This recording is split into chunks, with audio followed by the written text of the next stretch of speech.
नमस्कार दोस्तों, आज के इस वीडियो में हम डिस्कस करेंगे क्राउन सामान्य ज्ञान की इस बुक का चैप्टर नंबर 5.8 और इसका नाम है आर्थिक भूगोल। जानेंगे इस टॉपिक से संबंधित उन मोस्ट टाइम पे फैक्ट को, उन मोस्ट टाइम पे पॉइंट को जिनकी आपकी आगामी परीक्षाओं में बनने की संभावना बहुत अधिक है। सो गाइज, जितने भी हमारे सीरियस एस्पिरेंट हैं जल्दी से ओपन करिए ये वाली बुक और जाइए पेज नंबर 172 पर, जहाँ पर आपको मिलेगा ये वाला चैप्टर जिसका नाम है आर्थिक भूगोल। तो चलिए बिना वक्त गवाए शुरू करते हैं आज का अपना ये वीडियो। पेज नंबर 172 में आपको मिलेगा आर्थिक भूगोल वाला चैप्टर।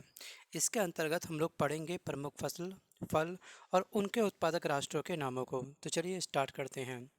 दोस्तों, पहली फसल आपका गेहूं, तो ये फसल आपको ध्यान रखनी है और गेहूं में जो प्रथम स्थान है वो है आपका स्थान चीन का। सेकंड जो स्थान है दोस्तों वो है आपका भारत का। दोस्तों, ये जो आपका डाटा है ये डाटा आपका फ्लक्चुएट हो सकता है। मैं अगेन आपको बोल रहा हूँ क्योंकि हर साल कोई ना कोई प्रथम या फिर सेकंड स्थान ले लेता है। तो इसलिए जो भी आपका एग्ज़ाम होगा उस करंट ईयर के अकॉर्डिंग आपको इस डाटा को याद करना है। अब बात करते हैं कि गेहूं के अंदर भारत का कौन सा राज्य है।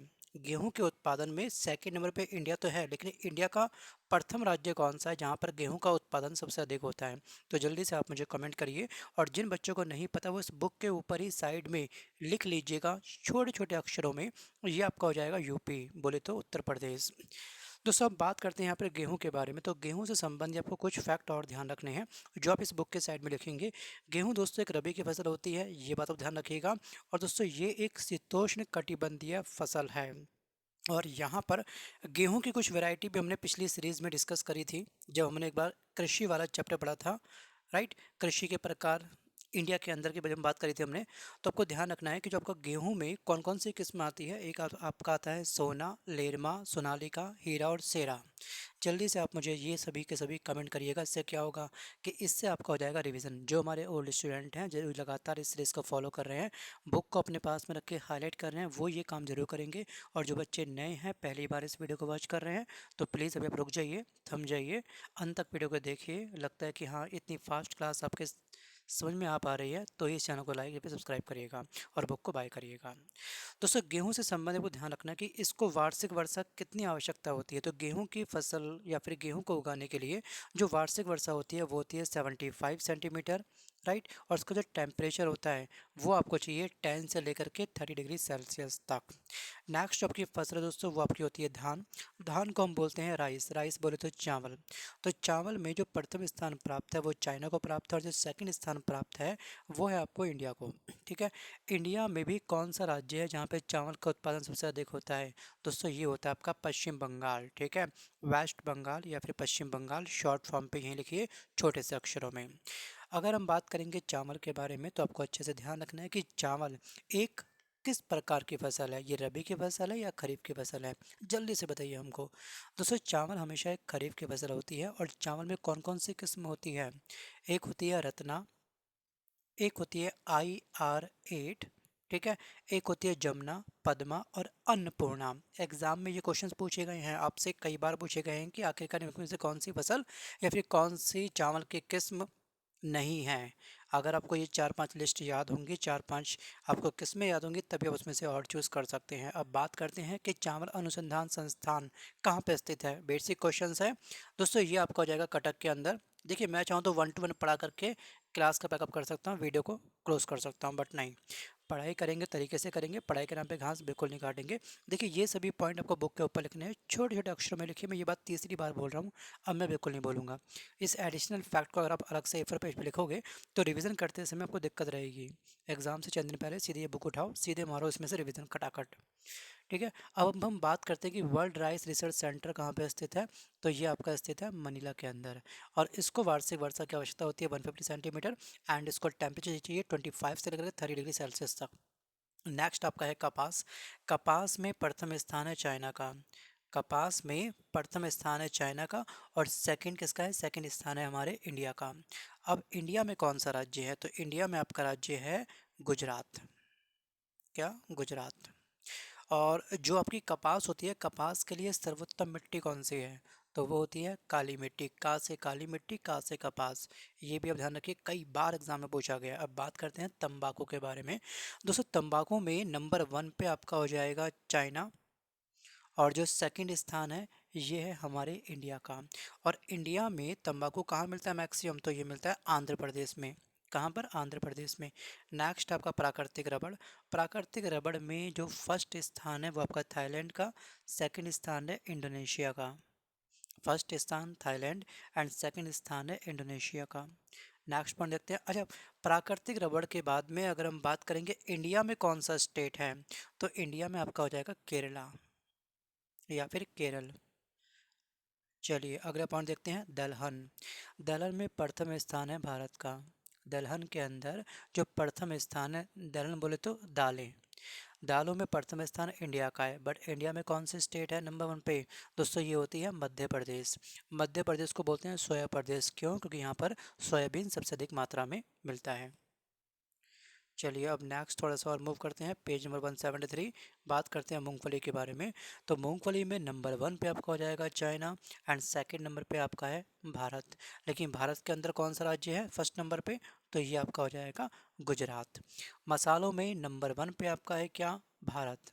ठीक है। और भारत के अंदर जो को मिलेगा वो मिलेगा एमपी नंबर 1 पे। दोस्तों ये डाटाबेस मैं शेयर कर रहा हूँ अप्रैल मंथ 2023 के आधार पे, जो एडिशनल फैक्ट मैं आपको दे रहा हूँ। कभी कभी कुछ चीज़ें ऊपर नीचे हो सकती हैं, तो आप अभी ईयर के अकॉर्डिंग एक बार लिस्ट को अपने अपडेट कर लीजिएगा। हर एक मैगजीन में आपको आराम से डाटा ये मिल जाएगा, या फिर आप ऑनलाइन गूगल करेंगे तब भी आपको ये लिस्ट आसानी से मिल जाएगी। अब बात करते हैं कि विश्व के प्रमुख खनिज संसाधन कौन से हैं। कोयला। दोस्तों कोयले में नंबर 1 पे आपका है चाइना और सेकंड स्थान है भारत का। और भारत में भी आखिरकार कौन सा राज्य नंबर 1 पे है? लिस्ट आपको याद होगी, जितने ओल्ड स्टूडेंट है वो कमेंट लगातार करते रहेंगे। बार बार इस चीज़ को रिपीट नहीं करूंगा, मैं देखूंगा अलग से आपको ग्रुप में, मैं पिन भी कर दूंगा और पिंच भी कर दूंगा। पिंच बोले तो इसने नहीं करा ना कमेंट, उसको डांट डपकर अच्छी खासी आपको प्राइवेट ग्रुप में लग जाएगी। छत्तीसगढ़, शॉर्ट फॉर्म लिखिए 36, मतलब छत्तीसगढ़, कॉमन सी बात है। सेकंड आपका दोस्तों है क्या यहाँ पर? तांबा। तांबे में नंबर 1 पे जो है वो आपका चिली, और सेकंड स्थान पे क्या है? पेरू, और थर्ड में क्या है? चाइना। आप थर्ड तक याद करिए मत, रहने दीजिएगा इसको, बस फर्स्ट सेकंड आपको होना चाहिए याद वनडे एग्जाम के पॉइंट ऑफ व्यू से। और तांबे में इंडिया में कौन से स्टेट है प्रथम स्थान पे? तो दोस्तों तांबे में प्रथम स्थान पे आपको हो जाएगा एमपी, क्या? मध्य प्रदेश। नेक्स्ट है आपका सोना। फर्स्ट नंबर पे चाइना एंड सेकंड नंबर पे ऑस्ट्रेलिया। तो ये सेकंड सेकंड वाला जो आपका तांबा बोल रहा हूँ मैं, सोना बोला हमने और चांदी जो बोला, इसके लिए फर्स्ट सेकंड दोनों दोनों कंट्री आपको अच्छे से ध्यान रखनी है। और सोना सबसे अधिक कहाँ मिलता है इंडिया के अंदर? तो ये मिलता है कर्नाटक के अंदर, KRN कर्नाटक। और जो आपका चांदी है, चांदी में नंबर 1 पे कौन सा है? कंट्री वाइज दोस्तों आपका हो जाएगा मैक्सिको, बट यहाँ पर इंडिया में कौन सा है चांदी में? तो आप बोलोगे राजस्थान। नेक्स्ट पॉइंट है यूरेनियम। भाई साइंस के अंदर यूरेनियम का बहुत बड़ा योगदान होता है, जो ये परमाणु बम वगैरह बनते हैं वहाँ पर इसका काफ़ी इम्पोर्टेंस है। फर्स्ट नंबर पे आपका आ जाएगा देश क्या? कजाकिस्तान। सेकंड में कनाडा, थर्ड में ऑस्ट्रेलिया एंड फोर्थ में आपका है नाइजर। इसकी चारों कंट्री आप अच्छे से याद कर लीजिएगा।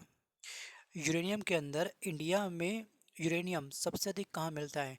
तो इंडिया की बात अगर हम बात करेंगे तो ये मिलता है आपका आंध्र प्रदेश में। ANDPR लिख दो, आंध्र प्रदेश। नेक्स्ट पॉइंट आपका है मैग्नीज।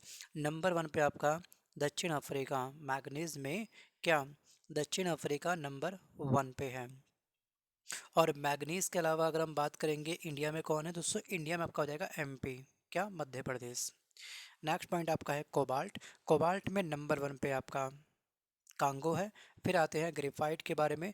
तो ग्रेफाइट आपको मिलता है चीन के अंदर सबसे अधिक। नेक्स्ट पॉइंट आपका टाइटेनियम। ठीक है, क्या? टाइटेनियम। तो टाइटेनियम में नंबर 1 पे आपका चाइना। बात करते हैं हीरे के बारे में। तो हीरा सबसे अधिक आपको मिलता है कहाँ पर? रूस के अंदर। ठीक है, रूस के अंदर। और इंडिया में कहाँ पर है? पन्ना। पन्ना की खान कहाँ पर है? मध्य प्रदेश में। प्राकृतिक गैस कहाँ पर अधिक है?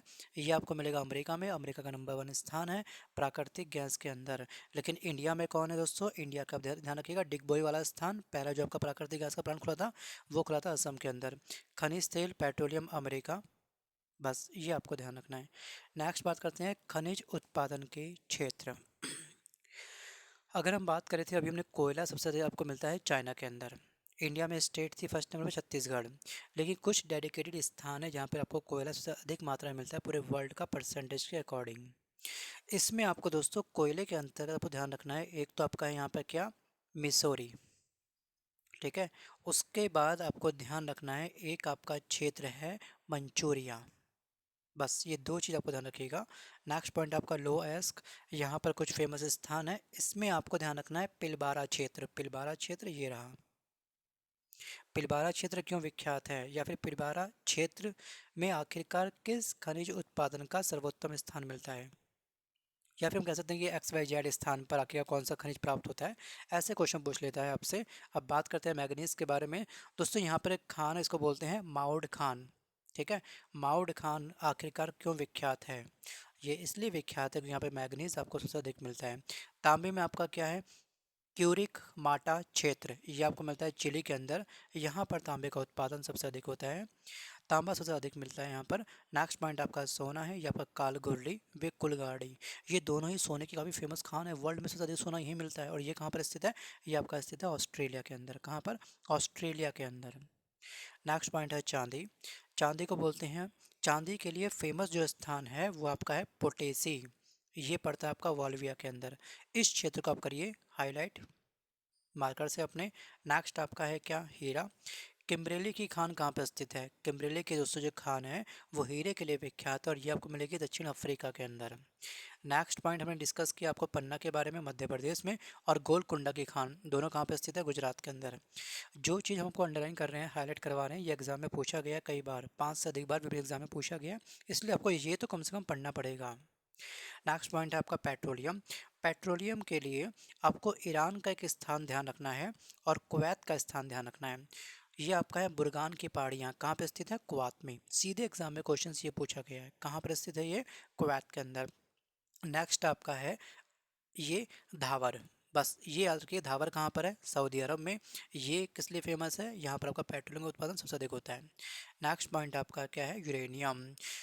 कोलोरेडो का पठार क्यों फेमस है, क्योंकि यहाँ पे यूरेनियम सबसे अधिक मिलता है। और ये पठार कहाँ पे स्थित है, ये पठार आपका स्थित है यूएसए के अंदर।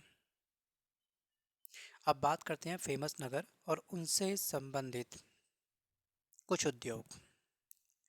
नगाओ या फिर नागोवा, ये नगर कहाँ पे स्थित है, ये नगर आपका स्थित है जापान में। और यहाँ पर जहाज निर्माण सबसे अधिक होता है। वर्ल्ड का सबसे अधिक जहाज का निर्माण कहाँ पे होता है, तो ये होता है जापान के अंदर। जापान में किस नगर में, दोस्तों ये नगर है आपका क्या, नगोवा। नेक्स्ट पॉइंट आपका है राइटरडम या फिर रैटरडम, नीदरलैंड में स्थित दोस्तों पड़ेगा ये। और ये आपका जलपोत निर्माण के लिए काफ़ी फेमस है। नेक्स्ट पॉइंट आपका है दोस्तों यहाँ पर क्या, एम्स्टर्डम, नीदरलैंड में स्थित है। और ये हीरा पॉलिश के लिए काफ़ी फेमस है। दोस्तों जैसा हीरा आप देखते हैं वैसे ये हीरा हमको खदान में मिलता नहीं है। अगर आप हीरा देखेंगे तो आप ढंग से पहचान नहीं सकते उसको, उसको तराशा जाता है, उसको पॉलिश करके चमकाया जाता है, उसके बाद आपको हीरा लगता है कि हाँ वास्तव में ये हीरा है। नेक्स्ट पॉइंट दोस्तों, बस यहाँ पे 2-3 चीज़ याद रखिएगा। यहाँ पे आपको ध्यान रखना, शिकागो, ये कहाँ पर है, यूएसए में है, बहुत फेमस स्थान है ये। और यहाँ आपको मिलता है लोह इस्पात एवं मांस उद्योग के लिए काफ़ी फेमस है ये स्थान ये। नेक्स्ट पॉइंट है आपका साओ पोलो, कहाँ पे स्थित है, ब्राज़ील में। और ये कॉफ़ी उद्योग के लिए काफ़ी फेमस है, जो कॉफ़ी हम पीते हैं ना, कॉफ़ी उद्योग के लिए सबसे फेमस स्थान है। अच्छा, वर्ल्ड में सबसे अधिक कॉफ़ी कहाँ मिलती है, वो मिलती है ब्राज़ील के अंदर। और इंडिया में सबसे अधिक कॉफ़ी कहाँ मिलती है, तो ये आपको ध्यान रखना है, ये आपको मिलती है कर्नाटक में। स्टार मार्क करके इस बुक के साइड में ये चीज़ भी आप लिख लीजिएगा। नेक्स्ट पॉइंट आपका क्या, बर्मिंघम, ये आपका ग्रेट ब्रिटेन स्थान है। ठीक है। और यहाँ आपका होता है लोह इस्पात उद्योग। स्टॉकहोम स्वीडन में है, और यहाँ पे जल पोत निर्माण होता है सबसे अधिक। अब बात करते हैं स्थल अवरुद्ध देश क्या होता है। दोस्तों स्थल अवरुद्ध देश ये होता है कि एक ऐसा देश जहाँ पर पानी की कोई भी सीमा ना हो, मतलब उस देश की कोई भी सीमा किसी भी समुद्र से या फिर पानी से स्पर्श ना करती हो, हर तरफ क्या हो उसके, भूमि भूमि, स्थल स्थल, लैंड लैंड ही हो। ठीक है, इसको बोलते हैं लैंड लॉक्ड एरिया। आपको ये भी ध्यान रखना है कि देश वे देश होते हैं जिनकी अंतर्राष्ट्रीय सीमा समुद्र से नहीं मिलती है। इन सभी की अंतर्राष्ट्रीय सीमा क्या होती है, भूमि से टच होती है। जैसे एज फॉर एग्जांपल, अगर आप हमारे इंडिया के अंदर मध्य प्रदेश को ध्यान से देखेंगे तो मध्य प्रदेश क्या है, हर तरफ से भूमि से घिरा हुआ है। तो वैसे ही होता है लैंडलॉक्ड। लेकिन आपको ध्यान रखना, वर्तमान में कुल कितने स्थान हैं, 44 स्थल हैं जो अवरुद्ध देश हैं, मतलब स्थल अवरुद्ध देश हैं 44। कौन कौन से हैं ये आप ध्यान रखिएगा। और जो हाईलाइट किए गए हैं वो सब क्या है, वो स्थल अवरुद्ध देश हैं, लेकिन किस महाद्वीप में स्थित हैं, एशिया, यूरोप, अफ्रीका, इन सबको आप पढ़िए पॉज करके, क्योंकि वीडियो की लेंथ शायद अब लंबी जाएगी। हाँ, 50 मिनट हो चुके हैं और 189 पेजेस में है कम से कम, मुझे सारे पेज पूरे करने हैं। तो थोड़ा बहुत आप भी एफर्ट्स मारिएगा और जो भी एडिशनल फैक्ट पूछे जा रहे हैं उन सब के कमेंट लगातार करते रहिएगा। अब बात करते हैं प्रमुख रेल मार्ग के बारे में। कनाडियन पैसिफिक ये एक रेल मार्ग है और आखिरकार ये आपका किन दो स्थानों के बीच में कनेक्टिविटी प्रदान करता है? दोस्तों ये प्रदान करता है आपका हैलीफैक्स एवं वैंकूवर के बीच। नेक्स्ट आपका है केप काहिरा। ये काहिरा और केप टाउन को आपस में जोड़ता है। जोड़ने वाले स्टेशन कौन से हैं? ट्रांस साइबेरिया, तो सेंट पीटर्सबर्ग एंड व्लाडिवोस्टक को आपस में क्या करता है? ये जोड़ता है। एक स्टेशन ये है, एक स्टेशन ये है, इसको आपस में क्या करेगा? ये कनेक्ट कर देगा। नेक्स्ट पॉइंट है यूरोपीय ट्रांस कॉन्टिनेंटल, ये पेरिस और वार्सा के मध्य स्थित है। उसके बराबर जाएंगे ट्रांस एंडियन के बीच में, ये आपका वाल परेजो एवं ब्यूनस आयर्स के बीच में स्थित है। अब यहाँ पे बस इतना। हाँ, अब बात करते हैं विश्व के प्रमुख मरुस्थल के बारे में। सहारा मरुस्थल। दोस्तों सहारा मरुस्थल का कुल एरिया कितने वर्ग किलोमीटर है? तो आपको ध्यान रखना है यहाँ पर क्या, 84 लाख वर्ग किलोमीटर। नेक्स्ट पॉइंट आपका है कि गोबी मरुस्थल का एरिया आप देख लीजिएगा। ये मंगोलिया एवं आंतरिक मंगोलिया चीन के मध्य स्थित है। इसका कुल एरिया कितना है? कालाहारी मरुस्थल का एरिया कितना है? दोस्तों ये जो एरिया वाइज है ना, मरुस्थल का एरिया मैक्सिमम आपका यूपीपीएससी एग्जाम में पूछता है, फिर एमपीपीएससी एग्जाम में पूछता है। यूपीएससी में बहुत ही कम चांस होते हैं, बट हाँ एसएससी में आपसे ये पूछता है कि एक्स वाई जेड मरुस्थल किस देश में स्थित है। जैसे आपको ध्यान रखना है कि जो कालाहारी मरुस्थल ये कहाँ पर है? ये बोत्सवाना में स्थित है। गोबी मरुस्थल कहाँ पर है? या मंगोलिया में स्थित है। मंगोलिया कहाँ पर है? चीन में है। या तो आपको एग्जाम में चीन देगा, बल्कि चीन देगा ही नहीं, आपको देगा सीधा मंगोलिया। एग्जाम में सीधा आपको एग्जैक्ट जो लोकेशंस होती है वही आपको ऑप्शंस में दी जाती है। नेक्स्ट पॉइंट आपका है दोस्तों काराकोम। इसका एरिया है 2,70,000 और ये कहाँ पे स्थित है मरुस्थल? तो ये स्थित है आपका तुर्कमेनिस्तान में। नेक्स्ट है आपका थार मरुभूमि या फिर थार मरुस्थल। इसका दोस्तों जो एरिया है वो 2,60,000 वर्ग किलोमीटर है। ये उत्तर पश्चिमी भारत की तरफ और पाकिस्तान की तरफ मिला हुआ है। आटाकामा मरुस्थल बहुत फेमस है, दक्षिण अमेरिका में है और ये उत्तरी चिली में स्थित है। इसका जो एरिया है वो आपका 1,80,000 वर्ग किलोमीटर। नेक्स्ट है आपका मोजेब। ये कहाँ पड़ता है? ये पड़ता है दक्षिण कैलिफोर्निया में। अब कैलिफोर्निया कहाँ है आपको पता होगा? संयुक्त राज्य अमेरिका में। नेक्स्ट पॉइंट देखते हैं विश्व की प्रमुख नदियाँ। नील नदी। नील नदी के बारे में हम कई बार डिस्कस कर चुके हैं। दोस्तों यहाँ पर इसका उद्गम कहाँ से होता है? चाहो तो आप पॉज करके अपनी तरफ से भी आंसर भेज सकते हो, कोई दिक्कत नहीं है। बहुत ही इजी क्वेश्चन से ये है, लेकिन जो बच्चे नए हैं उनके लिए टफ हो सकता है। नील नदी की दोस्तों कुल लंबाई होती है 6690 किलोमीटर। और दोस्तों कई बच्चों को यहाँ पे थोड़ा सा ये डाउट हो रहा होगा, सर सबसे लंबी रिवर कौन सी है? दोस्तों सबसे लंबी जो रिवर होती है लेंथ के अकॉर्डिंग वो आपकी होती है नील नदी, जिसका उद्गम स्थान होता है विक्टोरिया झील। गिरती कहाँ पर है? ये गिरती है भूमध्य सागर में, राइट। और लेकिन दोस्तों यहाँ पर जो अभी डिस्कस किया गया 6690 किलोमीटर, हमारे जो ओल्ड स्टूडेंट हैं उनको थोड़ा सा हल्का सा एक डाउट या फिर ऑब्जेक्शन या फिर कन्फ्यूजन बन सकती है। सर आपने तो लिखवा रखा है नोट्स में हमारे कि 6650 किलोमीटर होती है। बिल्कुल बेटा, 6650 किलोमीटर होती है। ये NCERT के अकॉर्डिंग डाटा मैं आपको लिखवाता हूँ, बट इस बुक में दे रखा है 6690 किलोमीटर। दोस्तों थोड़ा बहुत किलोमीटर ऊपर नीचे हो सकता है आपके एग्जाम में भी, रियल एग्जाम में भी। आपको परेशान नहीं होना, आपको लमसम कम से कम 6600 की फिगर याद रखनी है बस। आप एग्जैक्ट फिगर, कभी कभी क्या होता है ग्लोबल वार्मिंग बढ़ जाती है, लेंथ सूख जाती है, मतलब नदी सूख जाती है तो लेंथ ऑटोमेटिक कम हो जाएगी। ठीक है, कोई इंची टेप लेके बैठा नहीं है यहाँ पर कि नपाई करेगा बैठ करके उसमें इतने किलोमीटर बढ़ गया, इतने किलोमीटर कम हो गया सुबह शाम। थोड़ा बहुत कॉमन सेंस यहाँ पर वो यूज़ करना है। ठीक है, 6650 या फिर 6600 की फिगर आप याद कर लीजिएगा। अमेजन नदी पता होगा आपको, एडिस पर्वत पेरू से जाके ये निकलती है। ठीक है, एडिस पर्वत है, वहाँ से इसका ओरिजिन होता है। वैसे ही इसको आप हटा दो। और गिरती कहाँ पर है? ये गिरती है अटलांटिक महासागर में। इसकी लंबाई कितनी होती है? इसकी लंबाई होती है 6296 किलोमीटर। बट जो एनसीईआरटी में दिया गया वो दिया गया 6428 किलोमीटर। जो हमने याद कर रखा है डाटा, मैं उसके अकॉर्डिंग डिस्कस कर रहा हूँ आपसे। नेक्स्ट पॉइंट आपको दो यांगसी। दोस्तों यांगसी नदी है क्या? इसको समझने का प्रयास करिएगा। यांगसी नदी को बोलते हैं यांग टिसी क्यांग। अब ये यांग टिसी क्यांग क्या है बेटा? ये यांग टिसी क्यांग नदी का नाम है और ये हमारे एशिया की सबसे लंबी रिवर है, इसलिए आपको ध्यान रखना है। तिब्बत के पठार से इसका ओरिजिन होता है और जाकर के जो चीन सागर है वहाँ पे जाकर के क्या होती है? ये गिर जाती है रिवर।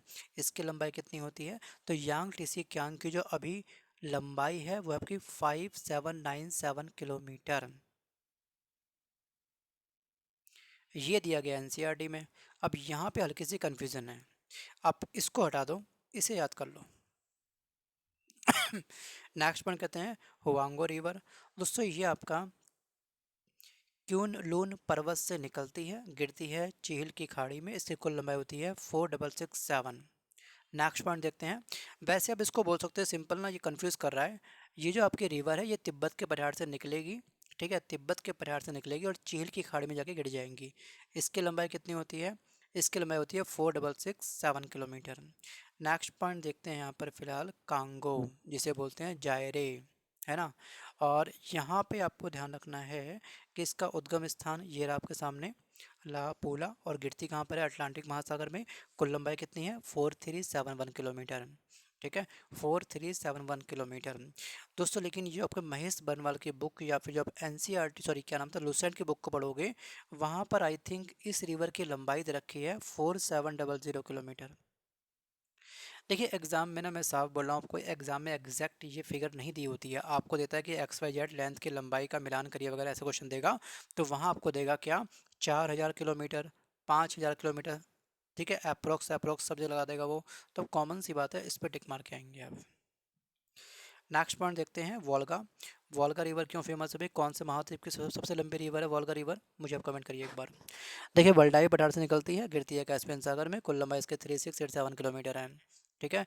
और नेक्स्ट पॉइंट देखते हैं यहाँ पर क्या, Danube. Danube black forest Germany में स्थित है और ये गिरती है काला सागर में। कुल लंबाई 2842 किलोमीटर है। मर्रे डार्लिंग भी काफ़ी फेमस है। मर्रे डार्लिंग दोस्तों जिसका ओरिजिन होता है वो ग्रेट डिवाइडिंग जो रेंज है, जो पड़ती है आपकी ऑस्ट्रेलियन आलपास के अंदर, वहाँ से इसका ओरिजिन होता है। गिरता कहाँ है बेटा? ये गिरता है आपका हिंद महासागर में, लेकिन हिंद महासागर के दक्षिणी तरफ ये क्या होती है? रिवर ड्रॉप होती है, गिरती है। इसकी लंबाई होती है 2750 किलोमीटर। अब इसको चाहो तो आप ठीक कर सकते हो, इसमें 1000 का डिफरेंस आ गया, ठीक है। आपको जो एग्ज़ाम में अब देता है बुक्स में मैक्सिमम, वो देता है आपका 3250 किलोमीटर। ये फिगर आप ठीक कर लीजिएगा। देखिए जहाँ मुझे डाउट है हल्का सा डाटा में, वो मैं हैंड टू हैंड ठीक करवा रहा हूँ। थोड़ा तो कष्ट वो करना पड़ेगा, बुक्स को उठाना पड़ेगा, हाईलाइट करना पड़ेगा, वरना कोई असिस्टेंट रख लो अपने अंडर में जो बुक को कर ले हाईलाइट, है ना। कुछ बच्चे काफ़ी वीआईपी बन जाते हैं, कौन बुक को उठाए कौन हाईलाइट, वीडियो देखते हैं बस केवल। बेटा देख करके ना कल तुम फिर भूल जाओगे सब कुछ, इसलिए थोड़ी मेहनत कर लो। कहते हैं कि कुछ करने की भी कीमत चुकानी पड़ती है, कुछ ना करने की भी। फैसला आपका कि आपको कीमत कब चुकानी है, अभी या फिर बुढ़ापे में। ये पल याद करोगे यार, काश उस टाइम में पढ़ लिया होता, वरना क्या होगा? अब पछतात होत क्या जब चिड़िया चुग गई एज, ठीक है। कोई फॉर्म भरने के लायक बचोगे नहीं, एज निकल जाएगी हाथ से। Think about it. बाकी ये कोई काउंसलिंग क्लास नहीं है, फोकस करते हैं वीडियो पर अपने। दोस्तों एक आपका क्या है, कोलोरेडो, ठीक है। और ये जो आपका स्थान है, ये जो आपकी रिवर है, ये ग्रैंड कंट्री का इसका ओरिजिन है, गिरती है कैलिफोर्निया की खाड़ी में। इसकी कुल लंबाई होती है 2333 किलोमीटर। अब चलिए बात करते हैं एक बस लास्ट रिवर के बारे में। इसका नाम है टिग्रिस रिवर। टॉरेंस पर्वत जो टर्की में स्थित है, वहाँ से इसका ओरिजिन होता है, गिरता है ये सत अल अरब में। इसकी कुल लंबाई होती है 1899 किलोमीटर। अब नेक्स्ट पॉइंट देखते हैं यहाँ पर क्या, विश्व के प्रमुख खाना बदोश या फिर जनजाति। एस्किमो जनजाति कहाँ मिलती है? सबको पता है, रैपिड फायर रिवीजन के तहत कई बार अपने लाइव क्लास में डिस्कस कर चुके हैं, कई बार अपने मॉक टेस्ट में डिस्कस कर चुके हैं जनजाति को, ठीक है। बिटवीन द लाइन स्टडी याद आ गया? तो बस फटाफट लिख दो, भेज दो, कमेंट करो जल्दी से फटाफट से बच्चे जो भी इतनी ओल्ड है हमारे। नेक्स्ट पॉइंट आपका है निग्रो। ये आपको मिलते हैं मध्य अफ्रीका के अंदर। बोरो आपको मिलता है ब्राज़ील के अंदर। जुलू मिलता है दक्षिण अफ्रीका की जनजाति है ये है। रेड इंडियन उत्तरी अमेरिका की है। पिग्मी आपकी कांगो की है। माओरी आपकी न्यूजीलैंड की है। मसाई आपकी कीनिया की है। बुद्धू आपकी अरब की। बुशमैन कालाहारी मरुस्थल की। और याकू आपको मिलेगा टुंड्रा प्रदेश के अंदर। नेक्स्ट पॉइंट देखते हैं कि विश्व की प्रमुख जनजाति, सॉरी जल संधि में आपको ध्यान रखना है मलक्का जल संधि, ठीक है। मलक्का जल संधि स्थिति क्या है इसकी? अंडमान सागर एवं दक्षिणी चीन सागर। और इसकी स्थिति क्या है एग्जैक्ट, अगर हम बात करेंगे भौगोलिक स्थिति क्या है, तो इसकी भौगोलिक स्थिति है आपकी इंडोनेशिया एवं मलेशिया। क्या? इंडोनेशिया एवं मलेशिया। ये फैक्ट आपको अच्छे से ध्यान रखना है। इसके अलावा नेक्स्ट जो आपकी ये आपकी पाक जल संधि है, ठीक है। और ये कहाँ पर है? जहाँ ये आपका मन्नार एवं बंगाल की खाड़ी को आपस में जोड़ेगा। इसकी भौगोलिक स्थिति क्या होती है? भौगोलिक इसकी स्थिति होती है भारत और श्रीलंका। सुंडा जल संधि, सुंडा जल संधि आपको जावा सागर एवं हिंद महासागर के बीच में छोटी सी लाइनिंग है पानी की, इसे हम बोल सकते हैं जल संधि है। जल के द्वारा आपस में मिलने वाली कनेक्टिविटी ये है, और ये आपकी स्थित है इंडोनेशिया के अंदर। नेक्स्ट पॉइंट आपका है ओरंटो जल संधि। ये आपको मिलेगी एड्रियाटिक सागर एवं आयोनियन सागर को आपस में जोड़ती है जल संधि ये, और ये इसकी स्थिति है, भौगोलिक स्थिति इटली और अल्बानिया।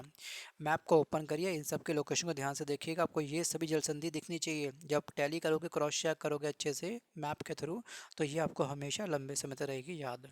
अब मैप को उठाने का कष्ट तो करना पड़ेगा आपको, और ये कष्ट नहीं है बेटा, ये पल हैं जो आपको याद आएंगे सिलेक्शन के बाद कि किस तरह से आप पढ़ते थे। आगे बात करते हैं टोरस जल संधि। ये आपकी अराफुरा सागर एवं पपुआ की खाड़ी को आपस में जोड़ता है, और इसके जो लोकेशन है दोस्तों, एग्जैक्ट भौगोलिक लोकेशन आपको मिलेगी क्या? पपुआ न्यू गिनी और ऑस्ट्रेलिया। नेक्स्ट पॉइंट है बॉस जल संधि, मोस्ट टाइम पे तस्मान सागर एवं दक्षिण सागर को आपस में जोड़ती है, और ये स्थित आपका ऑस्ट्रेलिया के अंदर। बेरिंग जल संधि बहुत ही बेसिक है, और दोस्तों ये आपकी बेरिंग सागर और चुक्सी सागर को आपस में जोड़ेगी, और इसकी स्थिति है अलास्का और रूस। नेक्स्ट पॉइंट आपका है डेविस जल संधि। हाईलाइट करिए, देखिए ये पेज चल रहा है 178 आपका करंट। डेविस जल संधि ये आपको मिलेगी बैफिन खाड़ी और अटलांटिक महासागर के मध्य है, और इसकी भौगोलिक स्थिति क्या है? मैप की स्थिति इसकी क्या है? ग्रीनलैंड और कनाडा। डेनमार्क ये आपका उत्तरी अटलांटिक एवं आर्कटिक महासागर के मध्य स्थित है जल संधि, और इसकी जो एग्जैक्ट लोकेशंस मिलेगी आपको, ये मिलेगी इंग्लैंड और फ्रांस के मध्य है। डोवर जल संधि किन के बीच में स्थित है? तो ये स्थित है आपका इंग्लिश चैनल और उत्तरी सागर के मध्य, और उसकी भौगोलिक स्थिति क्या है? इंग्लैंड और फ्रांस। फ्लोरिडा जल संधि मैक्सिको की खाड़ी एवं अटलांटिक महासागर, संयुक्त राज्य अमेरिका और क्यूबा। नेक्स्ट है आपका हडसन जल संधि, इसको आप छोड़ सकते हो, जो मैं स्किप करा रहा हूँ उसको स्किप कर लीजिएगा। बाकी देखिए कुछ बच्चे पढ़ते पढ़ते ज़्यादा ज़्यादा ओवर कॉन्फिडेंस में आ जाते हैं, जिसको लगता है कि हम जो पढ़ रहे हैं वो सही पढ़ रहे हैं, दूसरा जो पढ़ा रहा है वो गलत पढ़ा रहा है। अगर आपको लगता है कि हर एक लाइन काफ़ी इंपॉर्टेंट है, तो आप बुक को हाईलाइट मत करिएगा, अपने अकॉर्डिंग पढ़ लीजिएगा। ठीक है, एक एक लाइन को आप अंडरलाइन कर लीजिएगा अपने अकॉर्डिंग। लेकिन ये वीडियो रिकॉर्ड किया जा रहा है उन बच्चों के लिए जो किसी भी हालत में अपने एग्जाम को करेक्ट करना चाहते हैं, ठीक है, जिनके पास गाइडेंस की कमी है। अगर आप पहले से ब्रह्मा के अवतार हैं धरती पर तो अलग बात है, कुछ लोग होते हैं ढाई अक्षर ज्ञान के पढ़ लिए, खुद बन गए बहुत बड़े ज्ञाता। बाकी होता, देखिए हर तरह के इंसान होते हैं, किसी को हम पॉइंट नहीं कर सकते हैं, वो भी अपनी योग्यता के आधार पे, अपने मस्तिष्क के आधार पे, अपने डिसीजन के आधार पे स्वतंत्र है बिल्कुल। आगे बात करते हैं जिब्राल्टर जल संधि दोस्तों, ये भूमध्य सागर एवं अटलांटिक महासागर के मध्य स्थित है। स्पेन और मोरक्को इसकी एग्जैक्ट लोकेशन है भौगोलिक। नेक्स्ट पॉइंट आपका है कृषि के प्रकार। दोस्तों कृषि के भी कुछ प्रकार होते हैं डेडिकेटेड, कुछ कृषि की कुछ शाखाएं होती हैं जहाँ पर केवल उन्हीं चीज़ की खेती की जाती है, जैसे विटीकल्चर।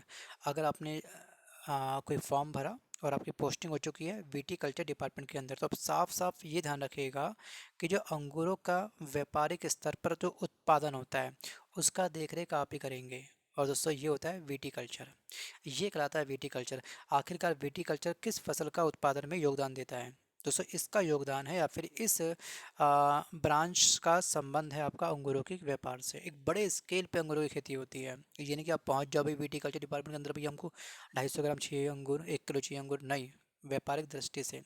नेक्स्ट पॉइंट आपका है पीसी कल्चर दोस्तों, व्यापारिक स्तर पर मछली का उत्पादन कहलाता होगा पीसी कल्चर। नेक्स्ट आपका है सेरीकल्चर, रेशम के उत्पादन के लिए रेशम के कीड़ों को पालना या फिर रेशम के कीड़ों को पाला जाना, ये कहलाता है आपका क्या? सेरीकल्चर।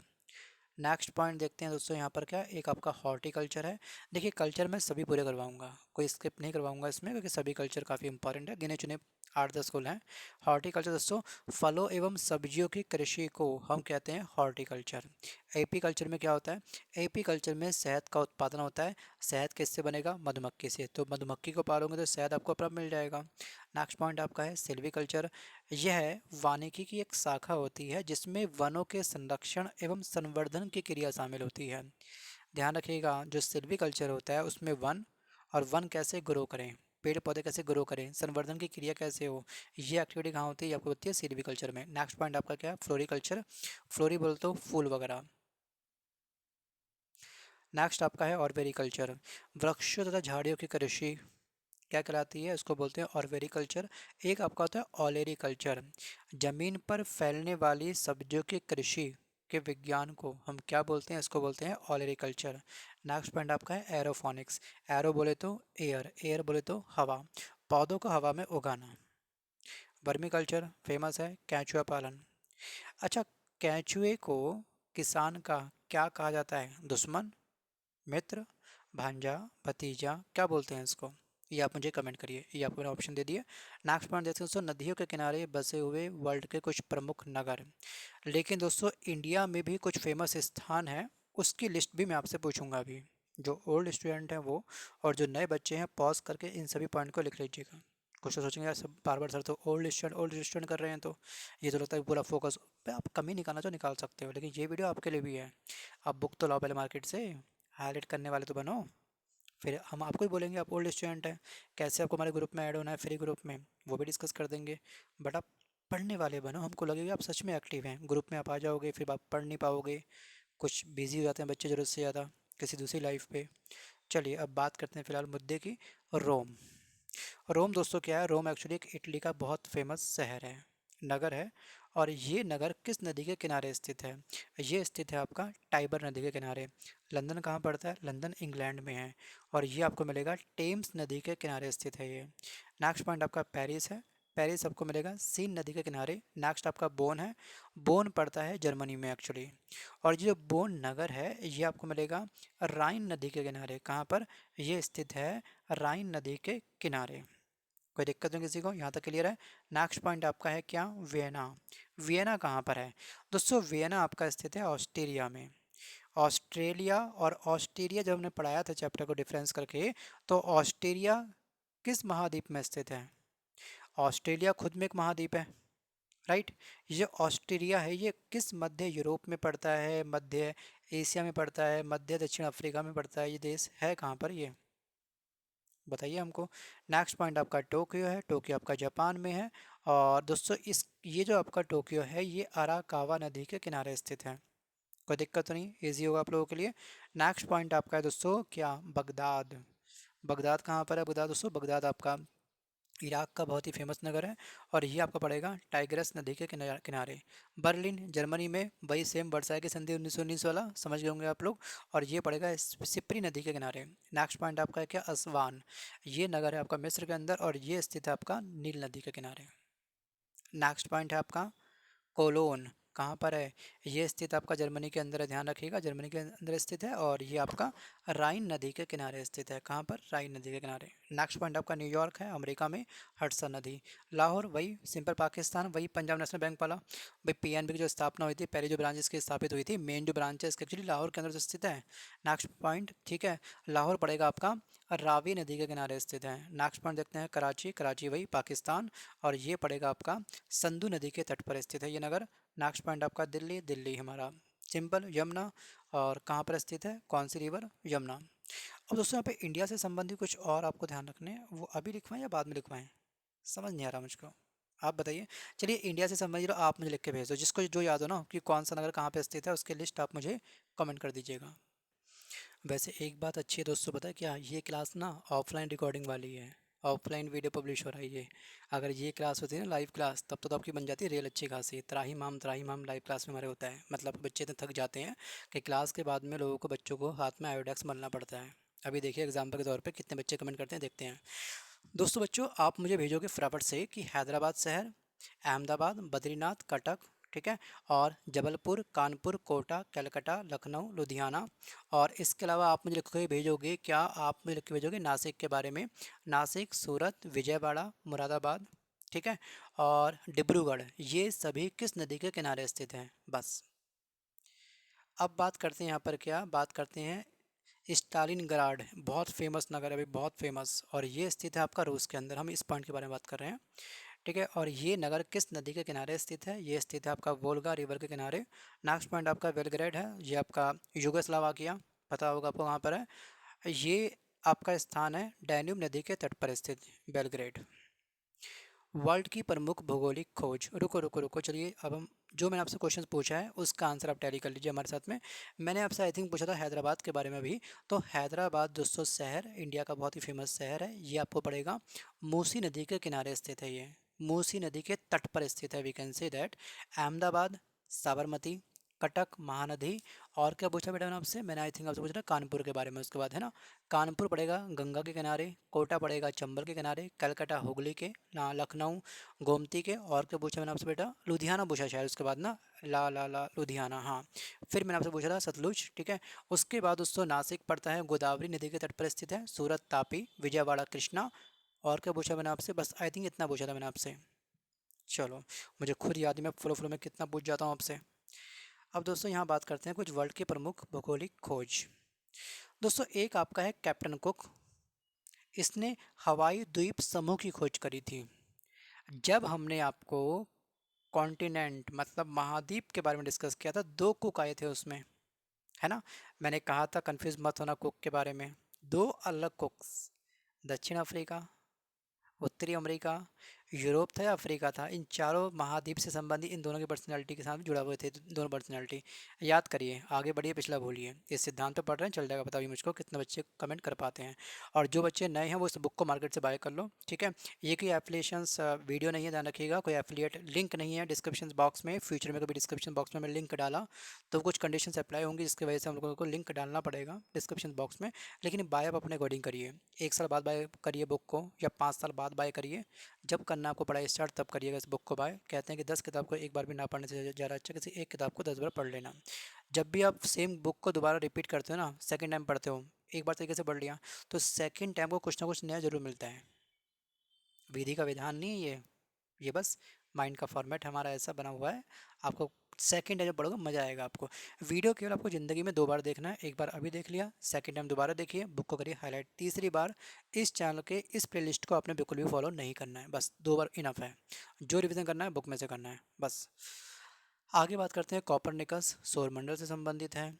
केपलर जर्मन वैज्ञानिक है। इनका संबंध है ग्रहों की गति का नियम किसने दिया था? केपलर ने दिया था। Vasco da Gama, Cape of Good Hope की खोज किसने करी थी?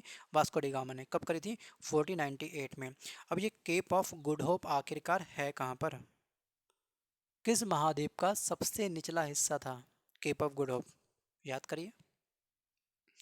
अब हम यहाँ पे आते हैं, बात करते हैं यहाँ पर किसके बारे में? घास के मैदान में।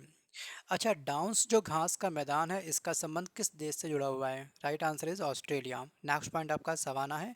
सवाना घास के मैदान का संबंध किससे बेटा? इसका संबंध है अफ्रीका और ऑस्ट्रेलिया से। नेक्स्ट पॉइंट आपका पंपास है। पंपास का संबंध कहाँ से? आपका अर्जेंटीना से। ऐसे आपको ये रखना है ध्यान। पहले आप पढ़ोगे मैदान का नाम, जबकि इस बुक में ये यहाँ होना चाहिए था, ये यहाँ होना चाहिए था लिखा हुआ।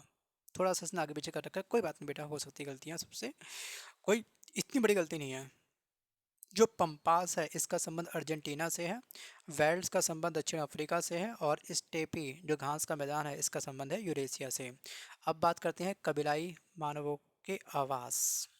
इग्लू टुंड्रा क्षेत्र के एस्किमो लोगों द्वारा बनाया गया बर्फ का घर। जब हमने पढ़ा था महाद्वीप के बारे में, वहाँ पे इस टॉपिक को डिस्कस किया था अच्छे से। बात करते हैं इजबा। इजबा दोस्तों उत्तरी रूस के जो ग्रामीण घर होते हैं उसे बोलते हैं इजबा। नेक्स्ट पॉइंट आपका तीपी है।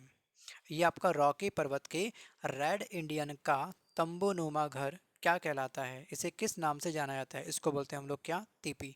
ऐसे ही स्टेटमेंट देते हैं आपके एग्जाम में। आपको सिंपल बोलेगा कि उत्तरी रूस के ग्रामीणों का जो घर है उसे किस नाम से जाना जाता है। आपको 4 ऑप्शन दे देगा, इग्लू, इजबा, युर्त या फिर टीपी।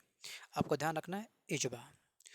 दोस्तों आज के इस वीडियो में बस कर इतना ही। ये छोटा सा प्रयास आपको कैसा लगा हो मुझे कमेंट करके जरूर बताइएगा। वीडियो अच्छा लगा तो वीडियो को लाइक करिए, अपने फ्रेंड तक इस वीडियो को शेयर करिए। लेकिन शेयर उसी बच्चे के साथ करना, अपने उसी फ्रेंड के साथ में करना जो सच में कॉम्पिटेटिव एग्जाम की तैयारी कर रहा हो। अब XYZ किसी और जगह शेयर कर दो जो तैयारी ना कर रहा तो फ़ायदा नहीं ना, बिल्कुल भी अननेसेसरी उसका टाइम खर्च करने का। वो क्लिक करेगा क्या है देखता हूँ भाई, 10 सेकंड 5 सेकंड, कुछ तो उसका टाइम वेस्ट होगा। वो उस फील्ड का बच्चा नहीं है।